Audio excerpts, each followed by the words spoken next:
ketemu lagi dengan Juwita Jabipasiniar atau podcast dalam bahasa Indonesia. Senang sekali saya 2023 ini banyak teman-teman baru, termasuk teman dalam misi. Misi apa itu dan siapa teman-temannya itu? Ini salah satunya. Beliau ini banyak sekali pengalamannya dan saya waktu belajar bareng bersama beliau, saya terkagum-kagum melihat cara belajarnya. Tekun sekali ya, dikasih stabilo, digarisin semuanya gitu ya. Itu kayaknya sudah saya lupakan sejak berapa ya, 20 tahun yang lalu. Tapi beliau masih semangat melakukan Oh, itu dan kayaknya selama kursus Kairos waktu itu, yaitu kursus untuk persiapan misi, menurut saya beliau adalah siswa ataupun pembelajar yang paling tekun. Siapa dia? Mari kita persilakan saja untuk memperkenalkan diri. Silakan. wow, keren.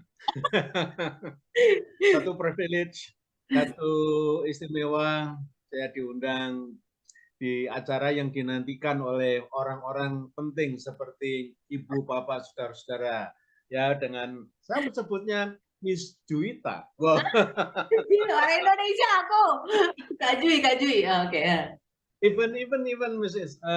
Orang Indonesia, tetapi kita melihat bahwa podcast ini kan juga dilihat oleh berbagai macam orang di seluruh dunia, maka actually saya panggil Miss Juwita. Wow. Hey, Thank you, Miss Juwita, you are untuk most peluang kesempatan yang luar biasa pada malam hari ini. Dan tentunya ketika saya diundang ini, saya biasa-biasa saja sehingga ada yang istimewa. Tetapi karena pemilihan ini merupakan satu penghargaan buat saya. Ya, I would like to try, saya akan mencoba yang terbaik secara jujur, secara tulus, apa yang sudah pernah saya alami dan sedang saya tekuni dan saya punya ekspektasi ke depan. Hidup itu excellent kan ketika kita mempunyai mindset, pikiran-pikiran yang oh, wisdom yang Tuhan kasih sehingga kita tahu bahwa kesempatan inilah kesempatan untuk berbagi kepada banyak orang. Oke, that is me, Miss Wita. Oke, Pak Agus, boleh tahu nih, sekarang ini kegiatannya apa nih Pak Agus? Aduh, itu yang aku takutin. Kalau ditanya kegiatannya apa, karena kegiatan saya itu adalah sederhana, amat sangat sederhana kegiatan saya. Oke. Kegiatan saya itu memberikan pelatihan seperti barusan ini, posisi saya saat ini ada di Jogja, tapi kemarin posisi saya di daerah Cilacap, kemarin lagi posisi saya ada di Bandung, untuk memberikan apa sih? Memberikan pelatihan yang praktis-praktis, agar orang lain belajar, hasilnya adalah mereka bisa meningkatkan ekonomi mereka masing-masing di mana saja berada. Begitu, Mas Wita. Oke, seperti apa Tanya enggak pelatihan apa? pelatihannya? Kenapa? Tanya enggak pelatihan apa gitu kan. Iya, makanya pelatihan apa itu konkretnya? Ya, pelatihan yang saya lakukan adalah karena saya orang Semarang. Semarang itu terkenal apa sih? Kalau Anda pergi ke kota Semarang, kira-kira Eh, kalau mau ke keluar dari kota Semarang mesti biasanya mampir di Jalan Pandanaran di kota Semarang, di Tugu Muda. Nah, kira-kira di situ sejajar itu tuh ada apa ya? Bandeng, Biasanya orang bawa oleh-oleh apa ya? Bandeng, Yes, presto. Nah, that's right, betul sekali. Bandeng Presto. Bandeng Presto adalah suatu makanan yang rendah kolesterol, dagingnya enak, tapi kebanyakan orang suka bandeng itu mengeluh, wah durinya, begitu kan. Nah, dengan adanya bandeng presto itu, maka orang bisa menikmati bandengnya karena tulangnya hancur, ya. Dan yang besar itu tulangnya lunak. Nah, saya sudah mengusahakan tentang bandeng presto ini lebih dari 10 tahun, ya. Di mana? Di tempat tinggal saya. Di mana? Di Bandung. Jadi saya memproduksi bandeng presto kemudian di Bandung, dan setelah ini saya ingin membagikan ilmunya gimana sih cara membuat Bandeng Presto yang enak, plus sambelnya yang hoja, yang enak. Oke, cakep. Itu. Kita mundur sedikit nih ya, kan Bapak tadi karena Bapak orang Semarang. Kemudian sebenarnya kan di Semarang itu ada makanan yang lain juga ya, yang enak-enak dan terkenal kayak tahu bakso ya, itu juga kan terkenal ya. Taupong, taupong, Heeh, tahu pok taupong. ya terkenal juga kan gitu. Nah, gimana awalnya? Kenapa menekuni perbandengan ini gitu? Bandeng ini, Oke. gimana awalnya? Berangkat dari situasi Krismon di Indonesia pada saat itu, ya. Banyak orang tanya, Pak, carikan pekerjaan dong. Itu anak-anak muda loh. Carikan pekerjaan dong, carikan pekerjaan dong, begitu. Lalu saya berpikir, mencarikan pekerjaan, kenapa saya nggak buat pekerjaan? Mengapa saya nggak membuat peluang kerja? Begitu. Akhirnya saya mendapat kenalan yang sangat baik, orang Semarang yang juga pinter membuat bandeng presto, namanya Ibu Yani. Maka Bu Yani ini saya undang ke Bandung selama 2 bulan. Selama 2 bulan itu saya dilatih, diajar, dididik bagaimana membuat bandeng presto yang enak, sekaligus juga sambelnya begitu. Itu tahun 2000, sekitar tahun 2000 begitu. Berarti Nah, sudah saya sekitar mulai 20 tahun lebih ya, Pak? belajar. Sudah sekitar 20 tahunan berarti Iya ya, Pak? dong. Iya, iya. Tapi kan saya tidak tiap hari, Oke, terus tidak tiap hari membuat bandeng presto, karena itu kan bukan main job. Itu hanya saya memberikan pelatihan kepada anak-anak muda dan khususnya bisa mereka dapat hasil. Ketika mereka punya pekerjaan lain yang lebih baik, usaha itu berhenti karena kan saya tidak fokus untuk eh, orientasi profit orientation, mengejar keuntungan, enggak, tapi kan motivasi saya adalah memberikan peluang pekerjaan. Nah, setelah yang bekerja dapat pekerjaan lebih baik, ya berhenti begitu. oke, ini menarik soal bandengnya. Jadi waktu pelatihan selama 2 bulan datang ke Bandung, itu pelatihannya apa saja Pak? Overall kah? Artinya dari mulai hulu sampai ke hilir, artinya dari cara persiapan membuat bandeng sampai pengemasannya, produksinya, pengemasannya sampai penjualannya, gitu kah? Atau gimana? Pelatihan apa yang diberikan waktu itu? Pelatihan yang diberikan adalah eh, dari memilih ikan bandengnya, bau tanah atau tidak, ya.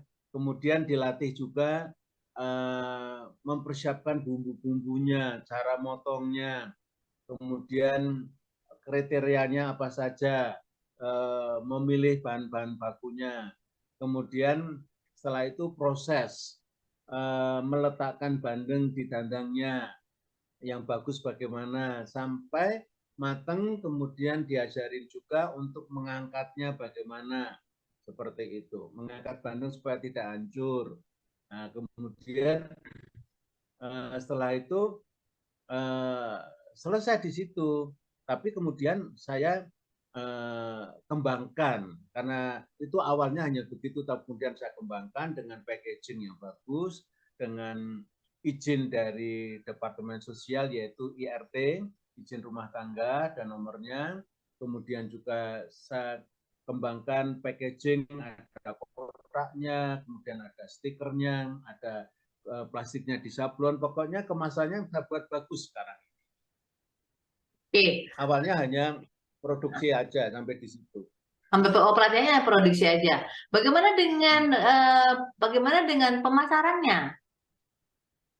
Nah, karena saya waktu itu kan belum ada WA ya, tapi kan saya punya kenalan.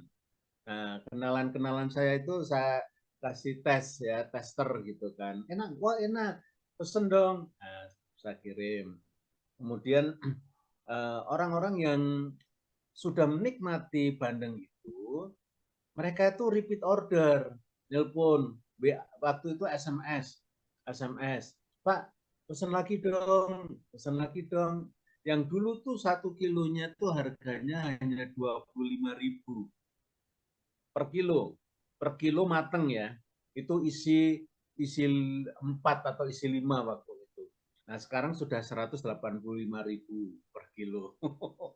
Wow, oke. Jadi menarik nih, karena Bapak udah sekian lama menekuni itu. Gitu. Kemudian saya mau nanya nih, hari ini kan, maksudnya masa sekarang ini kan apa-apa sebenarnya mudah ya untuk informasi, gitu ya. Bagaimana cara untuk membuat ini? Bagaimana cara untuk mengerjakan ini? Bagaimana supaya bisa ini? Bagaimana supaya bisa itu?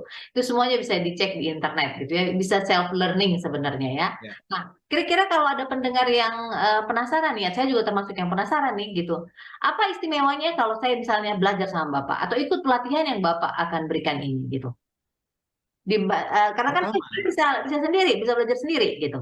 Apa istimewanya? ya, Apa yang kira-kira akan saya dapatkan? segala sesuatu bisa diajari by video call ya kan, ataupun didapat dari internet ya. Hmm. Tapi memang ketika saya mengajar itu tidak ada satu rahasia yang saya sembunyikan ya.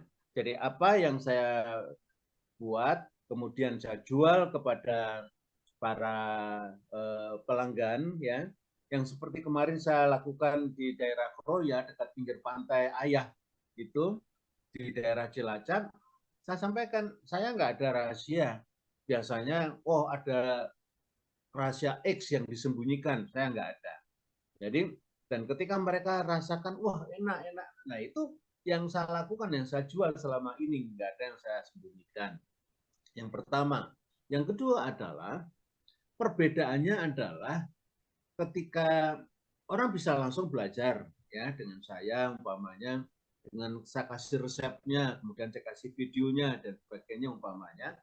Tapi memang eh, ada hal tertentu yang kadang-kadang orang itu bingung, habis ini gimana, habis itu gimana. Nah, dengan saya mungkin dengan kehadiran itu kan, kalau di video kan saya tidak bisa merasakan taste-nya itu cocok atau enggak. Oke, ya, Benar enggak? ya. Kalau saya datang, oh pas ini bumbunya. Nah, gitu kira-kira. Oh, oke, baik. Nah, kemudian nih Pak, menarik ya. Jadi perlu mendapatkan pelatihan ini. Berarti Bapak juga bisa melatih, apa bukan bisa melatih, banyak melatih yang komunitas-komunitas ya. Jadi bukan individu gitu ya. Ya, memang yang salatnya adalah komunitas. Oh, Komunitas. Komunitas orang-orang yang akan hidup di tengah masyarakat yang berbeda-beda. oh, Karena bukan hanya Bendungan Presto, itu bisa dikembangkan juga dengan uh, ayam kampung tulang lunak. Nah, saya sekarang trial ayam tulang lunak, dan kemudian orang-orang yang orang kemarin ada orang dari Manado datang dan kemudian dia pesen dan dia merasakan gimana Bu rasanya ayam kampung tulang lunak. Wow, begitu enak. Gitu. oh. Oke, jadi sebenarnya tidak ada yang, ya sederhana saja sebenarnya Bapak akan ceritakan seperti yang sudah Bapak kerjakan gitu aja sih ya. Oke. Iya, iya, Hmm. betul. Baik, Pak. Kemudian saya mau nanya nih, kemarin kan jadi para pendengar Berita Jabipa, saya dan Pak Agus ini beberapa waktu lalu mengikuti kursus Kairos, yaitu kursus persiapan sumber daya manusia untuk menjalankan misi amanat agung ke seluruh dunia, gitu ya. Dan saya sempat berbincang-bincang sekilas dengan Pak Agus ini, kalau beliau ini sudah banyak mengikuti pelatihan-pelatihan ke beberapa negara. Mau tahu nih Pak, saya penasaran dari kemarin-kemarin ya gitu. Gimana caranya biar bisa ikut pelatihan-pelatihan itu gitu ya? Karena saya termasuk orang yang senang belajar gitu. Maksudnya menurut saya pernah menghadiri sebuah wisuda salah satu perguruan tinggi negeri di Bogor. Nah, pada saat wisuda itu rektornya bilang begini, kalau kamu masih mau hidup, kamu harus terus belajar katanya. Itu membekas sampai sekarang sama saya gitu. Nah, ini gimana Pak? Apa rahasianya? Karena saya termasuk yang akan mau training-training semuanya nanti, termasuk training ini bikin bandeng ya. Ya, yang semangat itu dari hati ya. Bagaimana mengisi waktu yang akan datang Aha. untuk mengalami perkara-perkara yang orang lain mungkin, oh nggak mungkin, nggak mungkin, nggak mungkin. Justru ketika banyak orang mengatakan nggak mungkin, itu menjadi satu tantangan buat saya. Begitu. Oh. Jadi saya ingin menikmati hidup ini dengan pengalaman-pengalaman yang baru, yang excited, yang bukan hanya sekedar untuk saya sendiri, tapi bagaimana saya apa yang saya tahu, saya pelajari bisa berguna bagi banyak orang. That is why kenapa motivasi ini adalah bukan untuk diri sendiri, tapi motivasi adalah ketika kita mengalami sesuatu yang luar biasa, itu dibagikan kepada orang lain. Contoh umpamanya, ibu bapak bisa buka di YouTube, cari pemecah rekor muri angpau terbanyak. Nah, kan seringkali, memecahkan rekor muri. Nah, itu tertantang. Bisa nggak saya sendiri memecahkan rekor muri? Gitu kan? Nah, alhamdulillah, puji Tuhan. Lalu pada bulan Oktober itu saya pergi ke kota Batam, dan saya cari mall yang paling sepi di kota Batam. Ketika ketemu manajernya, kemudian saya sampaikan kepada manajer, mau nggak mall ini rame? Loh, gimana caranya? Dan dia memberikan argumen banyak, ini sepi karena bla bla bla bla, karena lokasinya dan sebagainya. Dikatakan bahwa mau nggak? Dan ketika caranya bagaimana? Saya bilang, dengan mendatangkan arus orang datang ke mall ini. Iya tahu, tapi caranya bagaimana? Ya caranya ada satu momentum, dan momentum itu adalah momentum yang punya kekuatan yang besar. Apa itu?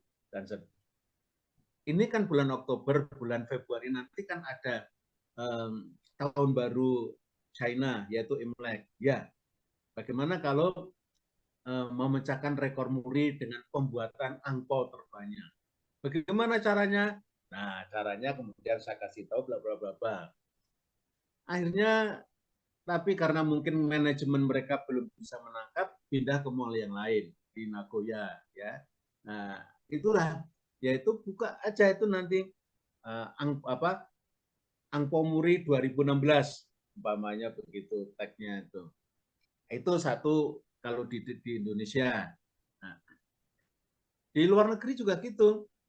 Saya berpikir bahwa apa sih yang sebetulnya kita nggak bisa lakukan. Nah, yang bisa dilakukan adalah hobi saya kan jalan-jalan, ya kan? Tapi bagaimana ketika saya jalan-jalan itu dalam momentum tertentu. Pertama kali saya itu prihatin dengan Ethiopia pada waktu terjadi kelaparan. Nah, saya berdoa bagaimana supaya saya bisa berjumpa dengan orang Ethiopia. Kan mustahil ya? Mustahil kan? Ethiopia tuh di mana? Indonesia di mana? Dan itu kondisinya nggak memungkinkan. Tapi tahun 90, ketika saya diundang satu conference internasional 105 negara, ketemu orang Ethiopia dan saya ceritakan semuanya bahwa aku punya hati untuk bangsamu, at least hanya bisa mendoakan. Nah, jadi ada satu spirit yang mendorong hati dan pikiran kita untuk melakukan action. Oleh karena itu, ketika saya ada di Belanda, ketika saya di Afrika Selatan, di kota Pretoria dan kota Cape Town, ya, bagaimana saya bisa 1 bulan di Pulau Maui, Hawaii, USA, dan bagaimana kalau saya bisa sampai ke Las Vegas, ke Hollywood, kemudian ke Patung Liberty, itu bukan rekreasi, bukan sekedar rekreasi, tapi mencari di internet, apakah ada adakah conference dan baru saja beberapa menit yang lalu, nggak ada 10 menit sebelum Zoom ini dimulai, saya sudah kontak dengan suatu acara di Korea Selatan tahun 2024 nanti. Karena saya dapat email bahwa saya termasuk orang yang diseleksi oleh mereka dan saya diundang. Wow, keren nggak? 2024 saya diundang ke Korea Selatan. Apa? Diundang ke apa? Ada sesuatu Pokoknya ketika ada conference, ada apa, coba searching. Dan kemudian apakah kita, that is why Miss Wita, saya menyarankan Anda akan ikut nanti habis Zoom ini, saya akan berikan toolnya dan Sip, Anda saya daftarkan deh. siap Pak. Ya, Oke, nah pokoknya ini kan under 40 kan, kenapa? 40 years kan, under 40, Under, ya. usianya di bawah 40. Oh ya, saya di bawah 20 sih Pak. Ya. Oke. Yang rambut Sudah putih di atas ini 40. juga di bawah Aku sudah, 40. iya aku sudah di atas 40, Pak. Oke. Ini That's no problem. pertanyaan penting nih, Pak. Oke. Apa pengalaman paling menyedihkan satu, kemudian paling menyenangkan selama ini selama menjalani dua hal penting ini adalah dua Bapak ya, yaitu bisnis perbandengan ini sama bisnis sama kegiatan belajar kemana-mana ini. Apa yang paling menyedihkan dari Bandeng dulu deh. Pengalamannya selama 20 tahun ini apa sih yang pernah kayaknya ini pengalaman paling sedih deh atau pengalaman Kalau paling memalukan? kalau untuk Bandeng, pengalaman yang menyedihkan adalah ketika apa itu bandengnya rusak, nggak bisa dijual. Itu paling yang itu sudah capek begini-gini dan kemudian rusak. Nah itu yang menyedihkan. Yang menyenangkan pengalaman Bandeng pernah ekspor ke Singapura, ya pernah ekspor ke Singapura pada waktu pandemi karena biaya pengiriman waktu pandemi itu ke Singapura itu murah. Oh, Nah itu karena kan kalau pesawat kan dibatasi orangnya, ya iya. kan? Heeh. Nah, oleh penerbangan itu diakali yaitu untuk pengangkutan. Nah, waktu itu murah, hanya Rp700.000 untuk 10 kilo. Itu murah amat sangat gitu. Dari rumah ke rumah ya, sampai ke rumah ya. Jadi itu sangat apa kalau dibanding. Tapi kalau bicara tentang menyedihkan adalah dalam hidup ketika dalam usaha saya kan penerbitan, saya seorang penulis buku, seorang penulis, editor, supplier, kemudian juga apa ya ya dikerjakan semua sendiri dari menulis sampai kemudian bagi-bagi ke toko-toko Gramedia di Jakarta. Nah, yang paling menyedihkan adalah ketika ada supplier di daerah, pesennya banyak dan kemudian dikembalikan semua. Padahal buku itu ada masa berlakunya, gitu kan. Bukan buku majalah lah. Majalah kan ada masa Edisi. berlakunya bulan Ada ini. edisinya. Ah.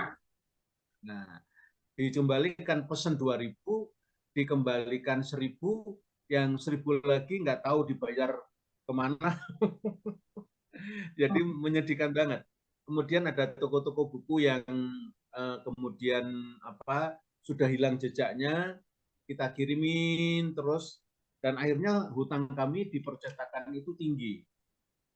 Saking kondisinya terpuruk dan saya juga waktu itu masih belajar juga, masih kuliah, maka terpaksa rumah kami jual untuk bayar hutang-hutang itu. Itu yang sangat sangat menyedihkan karena memang kami nggak bisa bayar angsuran ke bank dan akhirnya mau nggak mau daripada dilelang dengan harga murah akhirnya kami jual. Itu pengalaman yang menyedihkan yang juga istilahnya melukai ya, melukai keluarga. Jadi mismanagement lah. Itu kira-kira Mbak Juwita. Terima kasih. Baik. Nah, kalau untuk yang belajar-belajar ini nih, kan udah keliling dunia juga nih. Apa pengalaman paling seru gitu yang Bapak ingat sampai sekarang, sama yang pengalaman sedih gitu. Misalnya pengalaman sedih kayak saya, pertama kali keluar negeri di jalan tol, busnya ini nggak ada, dan itu tengah malam gitu, jam 10 malam, dan supirnya nggak tahu bahasa Inggris gitu. Aduh, dan yang lainnya warga negara asing gitu kan. Itu kayaknya gue diculik nih gitu. Karena dulu belum ada internet gitu kan. Itu, ada nggak sih pengalaman kayak gitu yang kayak Ada. sedih gitu? Yang menyedihkan dulu ya. Yang Menyedihkan dulu pendidikan ya. dulu. Tapi tidak Selama yang belajar-belajar ke luar negeri ini. yang pertama ketika saya ke Sungai Petani Malaysia. Hmm. Sungai Petani Malaysia itu HP-ku habis mati. Hmm, Apa itu eh, baterainya habis. HP-nya itu baterainya lowbat dan itu eh, jam berapa tuh? Sekitar jam 2 pagi, jam 2 atau jam 3 pagi. Dan itu di terminal. Aduh, saya takut. Gimana caranya mau menghubungi teman saya? Semuanya kan dia di handphone kan ya, nomor teleponnya. Dan itu pertama kali saya ke Sungai Petani Malaysia gitu. Nah, saya kan sering kali ke Kuala Lumpur, ke Singapura, kemudian saya main ke Malaysia dan sebagainya. Nah, itu menakutkan karena tempat itu serem terminalnya. Ada orang-orang mabuk dan sebagainya. Jadi itu cukup cukup cukup cukup ngeri gitu. Tetapi luar biasa. Ada seorang gadis kemudian bertanya kepada saya apa yang bisa dibantu. Tentu dalam bahasa Inggris dia, dan saya katakan saya tidak tahu harus menghubungi bagaimana teman saya ini, nomornya saya tidak tahu dan sebagainya. Nah, saya ditolong, HP saya bisa nyala. Nah, setelah nyala, alhamdulillah paketnya habis juga. Apa itu, pulsanya habis. Akhirnya dia yang nelpon. Dia yang nelpon ke teman saya ini di Sungai Petani. Pak, ini temannya Bapak dari Indonesia, ada di sini, bla bla bla bla bla. Dan akhirnya teman saya bisa ketemu saya. Itu pengalaman yang you know that angels, God send an angel ya, Tuhan kirimkan seorang malaikat menolong saya. Itu yang kedua juga ketika saya di Manila, ketika saya ikut suatu conference di Clark. Clark itu di Manila itu ada satu apa itu bekas pangkalan militer Amerika di sana. Nah, saya 17 negara yang datang, yaitu tentang seperti Greenpeace gitu. Saya ikut seminar seperti Greenpeace itu global ya, bagaimana kita peduli tentang lingkungan dan sebagainya. Nah, sama seperti itu. Sudah janjian di terminal, saya suruh naik ini ya, saya ikut naik bis, naik terminal. Sampai di terminal yang dari airport ke terminal itu, saya diberitahu nanti dari airport turun ke terminal ini. Nah, saya turun ke terminal itu. Tahu nggak? Saya sudah 1 jam menunggu nggak ada. Dan itu HP saya juga mati. Saya sampai bingung gimana nih caranya. Nggak ada. Dan ya kembali lagi, saya bingung. Mungkin orang melihat saya, itu kan kalau orang bingung di terminal itu kan empuk untuk sasaran kejahatan. Ya kan? Ini kan orang asing. Begitu kan? Ada orang menyapa pakai bahasa Tagalog, saya pakai senyum aja, nggak saya jawab. Kalau saya jawab ketahuan, saya nggak bisa. Itu saya senyum aja, nggak bisa gitu. Nah, kemudian nggak lama kemudian ada tanya, Ayu Agus, oh kayak kesiram air saya itu. Enak ces, Ayu Agus, ketika ada Ayu Agus, aduh, dan saya pasti jawabnya bukan sekedar yes. Yes, saya. Dan saat itu dia cerita, Pak, saya tuh sudah nunggu Bapak tuh 1 jam. Ya saya sama lebih dari 1 jam. Tapi saya tuh bingung, katanya dia. Bingung Bapak itu posisinya di mana. Gitu. Kan terminal luas. Posisinya di mana? Bingung, dan dia mutar mutar gitu. Dan akhirnya ya ketemu orang itu, dan kemudian perjalanan menuju ke Kelak itu sekitar 2 jam, ya, 2 jam bayangkan. Dan saya dan dia aja naik kendaraan umum ya, bukan dijemput pakai mobil, pakai kendaraan umum itu. Itu yang kedua. Yang ketiga, pengalaman yang paling menegangkan adalah ketika saya pergi ke Afrika Selatan. Saya diundang ke kota Cape Town. Dan tahu nggak, Ibu Bapak, saudara yang saya hormati, saya kasih. Ketika saya punya duit untuk beli tiket ke Cape Town, ya, itu tiketnya sudah habis. Penerbangan ini nggak bisa, karena semua jadi sold out. Karena acara itu berbarengan dengan World Cup Piala Dunia 2010. 2010. Ya, habis ya. Artinya begitu World Cup selesai, kami datang ke sana. Dan saya diundang di dalam conference namanya Lausanne yang ketiga. Tukang tiketnya di travelnya bilang gini, bagaimana Pak? Tiketnya sudah habis. Solusinya adalah Bapak penerbangan ke Johannesburg, ya, ke Johannesburg. Ya sudahlah, saya ke Johannesburg, saya bilang begitu. Tapi Johannesburg dengan ke Cape Town itu jauh, Pak, katanya. Kurang lebih 40 menit penerbangannya. Afrika loh. Dan kemudian saya itu memang orang ngawur, gila. Kenapa gila? Setelah saya bayar, uang saya itu habis. Singkat cerita, uang saya hanya tinggal $30. Waktu itu pemerintah itu ada namanya airport tax, yaitu 150.000. Uang saya kan yang rupiahnya itu 200, kembali 50. Yang sisa di dompet saya hanya $30. Ini pengen mati di Afrika atau gimana? Dengan uang $30. Dan perginya ke Johannesburg. Tidak ada kenalan, tidak ada keluarga. Dan saya pokoknya ya sudahlah, saya nekat. Nah, di situ loh. Saya punya pengalaman yang paling indah banget selama hidup saya. Adalah ketika transit di Kuala Lumpur, karena saya pakai Malaysian Airlines, seperti ada yang memberitahu saya, kamu pergi ke itu, ke apa itu, internet. Kan di airport di KL itu kan ada internet gratis itu kan, lokasi. Nah, saya pergi ke situ. Dan kemudian saya buka email, iseng-iseng saya kirim email, teringat ada satu teman, saya cari email dan kemudian ada satu nama teman saya yang saya ingat itu dia tinggalnya di Johannesburg. Menurut saya gitu. Kemudian saya email. Namanya Fred. Ya, orang barat. Dan kemudian saya email bla bla bla bla, saya cerita kalau aku ada dalam perjalanan menuju ke Johannesburg. Boleh nggak saya dijemput? Itu kan transitnya cuma 1 jam.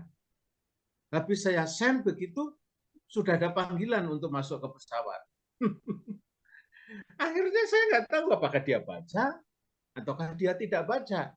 Padahal dia juga sering pergi ke luar negeri. Beliau ini pernah ke rumah saya di Cimahi, gitu. Pernah waktu dia datang ke Singapura, diajak teman Singapura main ke rumah saya di Cimahi. Dan kemudian saya terbang di atas ketinggian lebih dari 3.000 feet. Saya nggak tahu apakah saya tertidur karena kelelahan atau saya tertidur karena bingung. Udah saya nggak tahu. Nanti kalau mendarat mau ketemu siapa, mau makan di mana, ngomong uang $30. Kurang lebih kalau dikuruskan itu 350.000 rupiah kalau dikuruskan. Ibu Bapak, Tuhan itu amat sangat baik. Ketika saya selesai pengurusan imigrasi, ada orang barat bawa tulisan yang besar gitu, tulis kertas, ada tulisannya Agus Mujiono. Wow, lega. Itu pengalaman yang luar biasa. Anehnya, ketika sampai di rumah, pertanyaan pertama yang dia lontarkan adalah, lihat tiketmu dong. Bahasa Indonesianya begitu. Dan saya tunjukkan tiket dalam bentuk satu lembar itu kan, dan dia lihat saya, kemudian lihat tiket. Ketika lihat saya lagi, saya ngerti dia akan bertanya, di mana? kok nggak ada tiket dari Johannesburg ke kota Cape Town? Dia kan bertanya begitu. Dan betul dia bertanya seperti itu. Apa jawabannya? Jawaban saya adalah tersenyum. Ngerti dewe. itu keren banget gitu. Dan akhirnya nggak lama kemudian dia pinjam pinjam paspornya, saya tunjukkan paspornya, dan kemudian tidak lama kemudian dia belikan saya tiket dari Johannesburg menuju ke kota Cape Town. Itu pengalaman yang luar biasa. Oh, banyak sekali kisah-kisah di luar negeri itu. Dan yang terakhir ke New York. Waktu saya ke New York itu 2017, itu sekitar bulan Juni,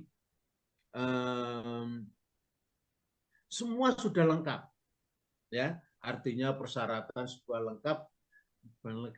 Dan saya kembali lagi nggak punya tiket. Lucu nggak? 2 hari mau berangkat, saya nggak punya tiket. Teman-teman saya sudah berangkat, sudah sampai di New York. Saya belum. Dan pagi-pagi, 2 hari sebelumnya, saya dapat telepon. Bagus, katanya mau ke New York. Ya, apa yang bisa dibantu ya? Saya bilang, ya, saya butuh tiket. Ya sudah, ketemu sini, cepat naik taksi ya. Kita ketemu di travel di Bundaran HI di sana. Akhirnya kami ketemu, dan ketika lihat paspor saya, lihat visa saya dapat tiket. Itu, terima kasih. Oke, seru ya. Jadi apa namanya, sebenarnya deg-degan tapi ada aja jalan ya.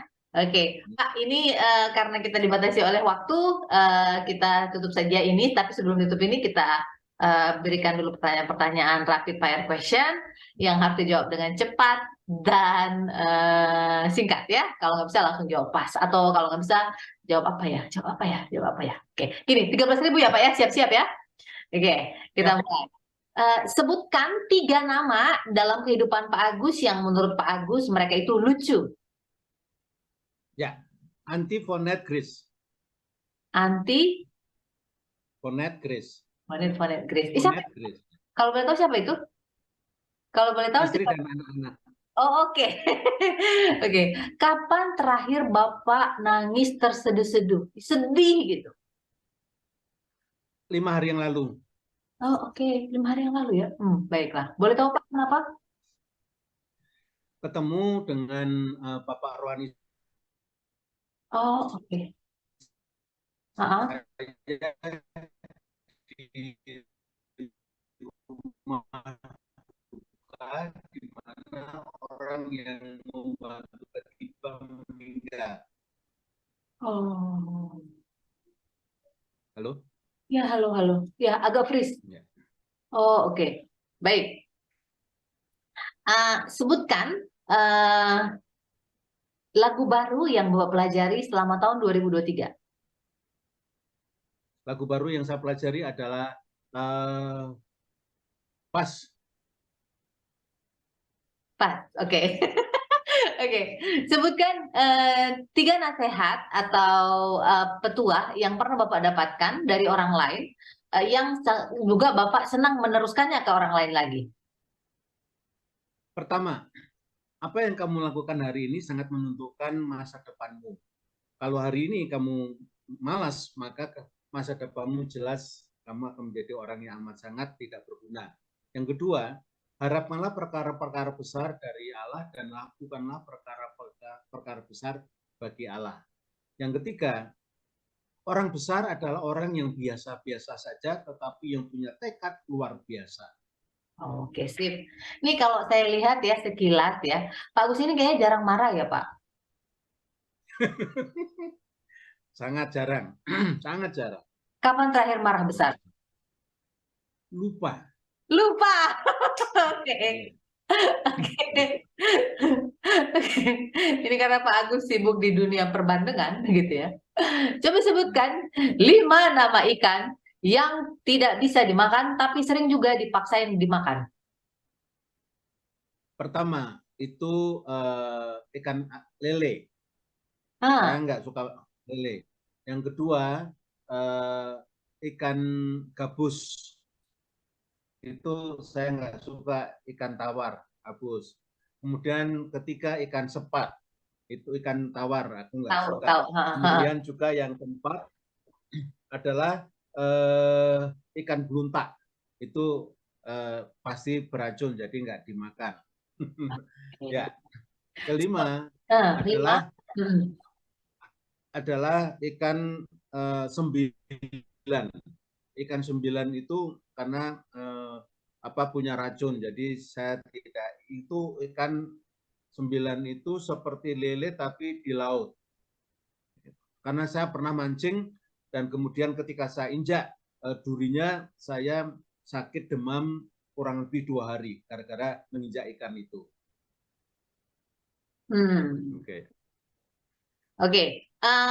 Karena Bapak ada namanya dari huruf G, sebutkan 5 negara, karena Bapak sering keliling negara kan, yang negaranya dimulai dari huruf G, 5 negara. Ya. Nggak boleh lihat Jerman. Jerman, ya. oke, ya. Ya, Jerman. Kemudian Guatemala. Oke. Kemudian Ghana. Ya. Ya, kemudian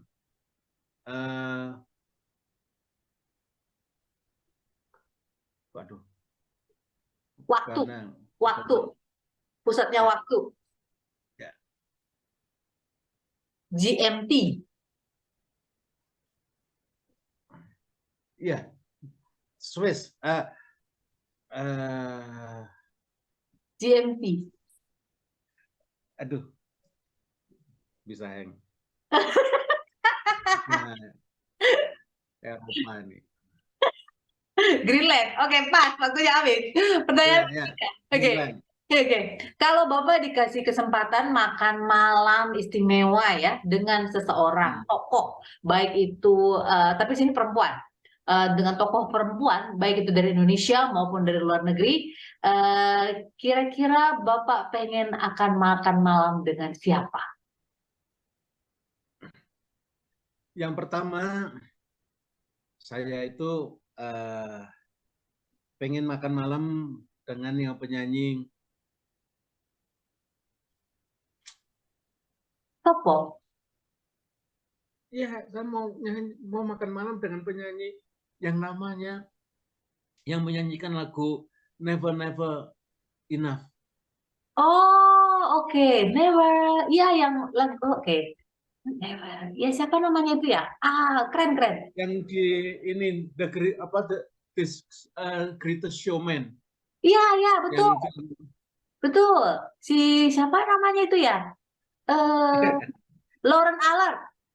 Yes, that's right. Lauren Allard. Ya. Oke, mau dengarkan Lauren itu. Oh, oke. Cute.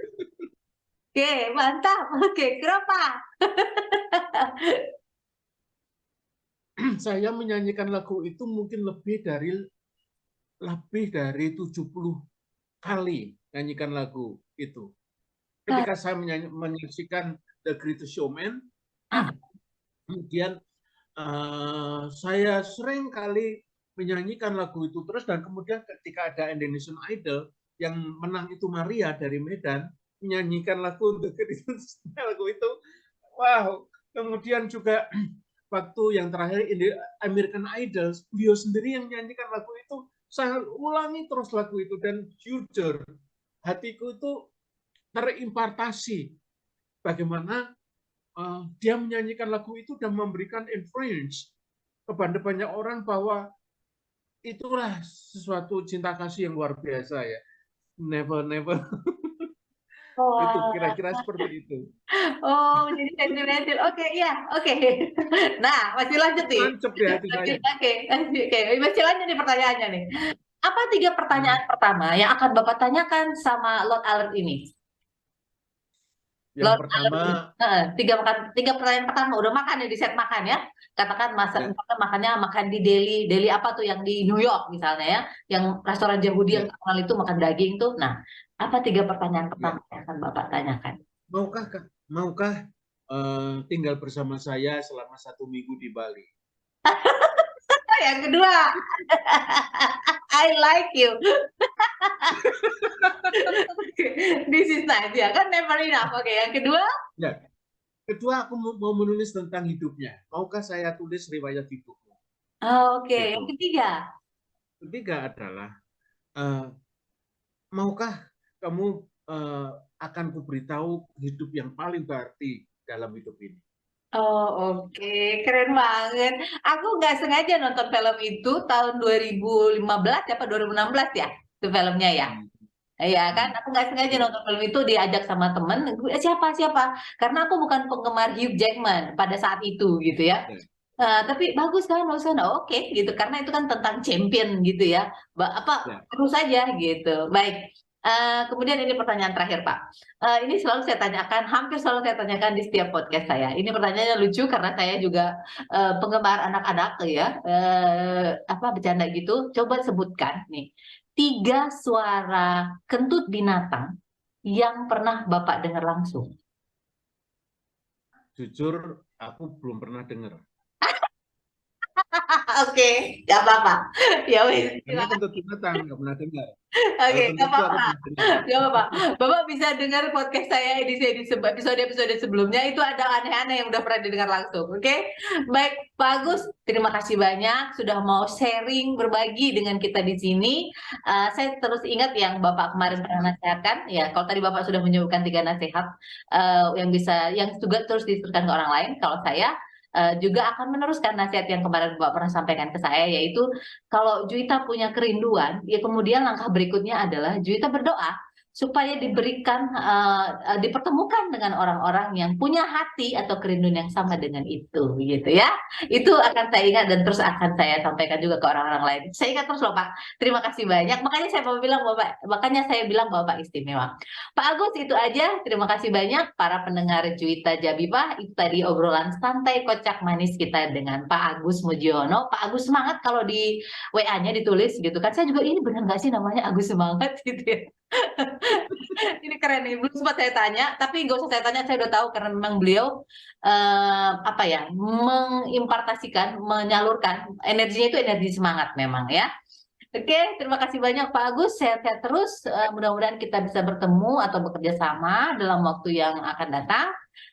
Semangat terus dan salam salam belajar, salam bandeng dan salam BIPA. Dah. Thank you, bye-bye.